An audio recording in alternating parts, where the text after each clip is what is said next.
Il y a bien longtemps, dans une galaxie lointaine, une république démocratique a cédé la place à un empire tyrannique. Face à l'oppression du régime, une rébellion s'est organisée, bien décidée à reprendre le contrôle. Cette confrontation violente est au cœur des combats qui déchirent la galaxie Star Wars depuis déjà 6 épisodes. Mais comment expliquer une telle crise? Quelles sont les origines de cette instabilité? Et surtout, à quoi ressemble la galaxie après plus de 30 années de lutte? Avant toute chose, il faut souligner que l'univers de Star Wars s'articule autour d'un concept particulier, la Force. La Force est une sorte de champ d'énergie universel que certains individus particulièrement doués peuvent contrôler. Une fois maîtrisée, elle permet entre autres de bouger les objets sans les toucher, de communiquer par la pensée ou encore de manier le sabre laser. Pour les plus expérimentés, il est même possible de sentir les événements à distance et de prévoir l'avenir. Cette force est au centre de la rivalité entre deux catégories d'individus. D'un côté, il y a les chevaliers Jedi, un ordre dont le travail consiste à maintenir la paix dans la galaxie grâce à un usage raisonné de la force. Mais lorsqu'au contraire, un individu qui maîtrise la force se laisse guider par l'ambition ou la haine, il bascule du côté obscur de la force. Il devient ce qu'on appelle un Sith. Au début de la saga, la République Galactique est dirigée par un Sénat galactique qui se trouve sur la planète entièrement urbanisée de Coruscant. Dirigé par le chancelier suprême et épaulé par le Conseil Jedi, le Sénat assure la bonne entente entre les systèmes planétaires. Mais rapidement, les choses se gâtent. La Fédération du Commerce, une sorte de lobby de marchands, s'associe au mystérieux seigneur Sith Dark Sidious. Leur objectif est de mettre sous embargo, puis d'envahir la planète Naboo. Cette agression est en fait une riposte à la mise en place d'une taxe sur les transactions commerciales imposée par la République sur les conseils du sénateur Palpatine. Lui-même originaire de Naboo, son idée était justement d'affaiblir le pouvoir de la Fédération commerciale. Palpatine milite alors avec Amidala, la reine de Naboo, pour faire voter une intervention militaire. Mais face à la frilosité du Sénat, il propose une motion de censure qui permet à Palpatine de devenir chancelier suprême à son tour.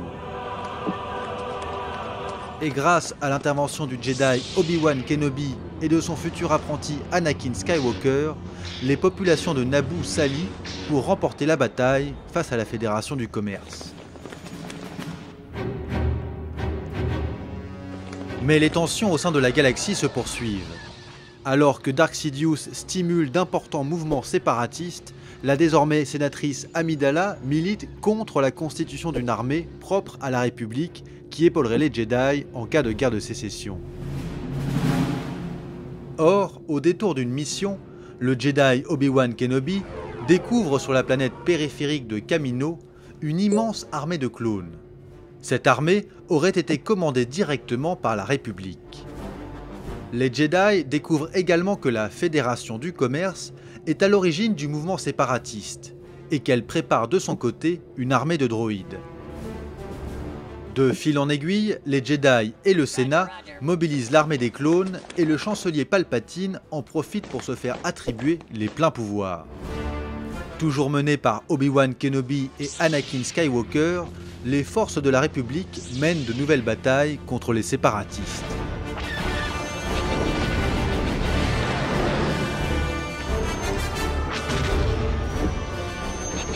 Trois ans plus tard, alors que la guerre des clones touche à sa fin et que les séparatistes s'attaquent à Coruscant, le chancelier Palpatine dévoile son vrai visage.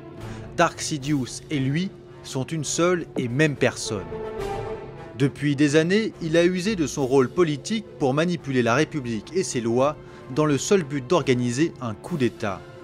Avec la grande armée des clones désormais à sa botte, il se proclame empereur de la galaxie. Palpatine manipule également les sentiments d'Anakin Skywalker. Le puissant Jedi est alors secoué par des rêves prémonitoires dans lesquels il voit mourir son épouse, la sénatrice Amidala, dont il attend un enfant.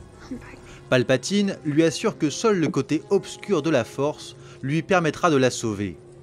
Convaincu, Skywalker devient Dark Vador.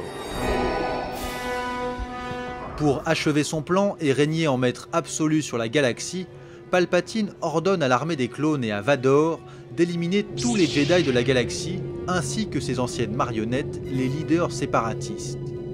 L'opération réussit, l'Empire a gagné.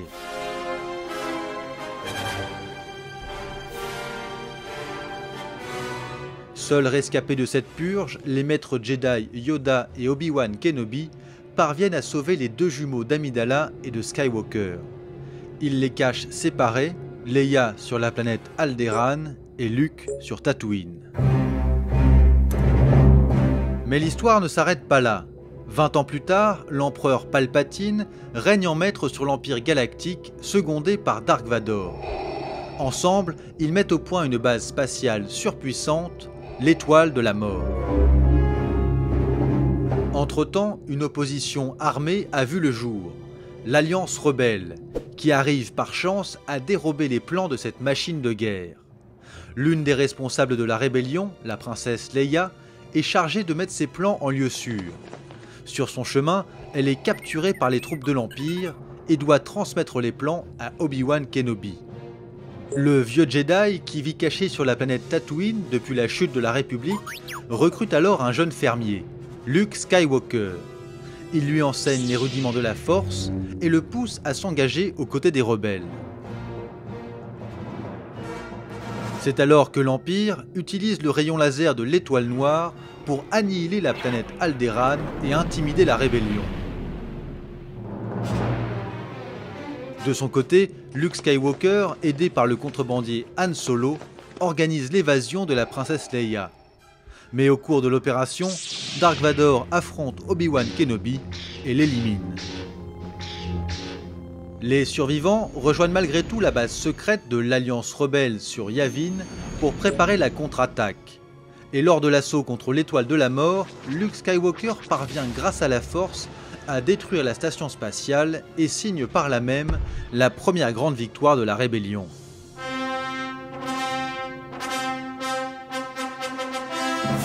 Mais l'Empire ne tarde pas à se remettre et pourchasse les rebelles à travers la galaxie. Ces derniers ont trouvé refuge à l'extrême périphérie, sur Hoth, la planète de glace. À ce moment-là, encouragé par une apparition de l'âme de son maître Obi-Wan, Luke Skywalker se rend sur la planète Dagobah où vit en exil Yoda. Le très vieux chevalier Jedi achève la formation du jeune homme. You must unlearn what you have learned. Dans le même temps, l'empereur et Dark Vador prennent conscience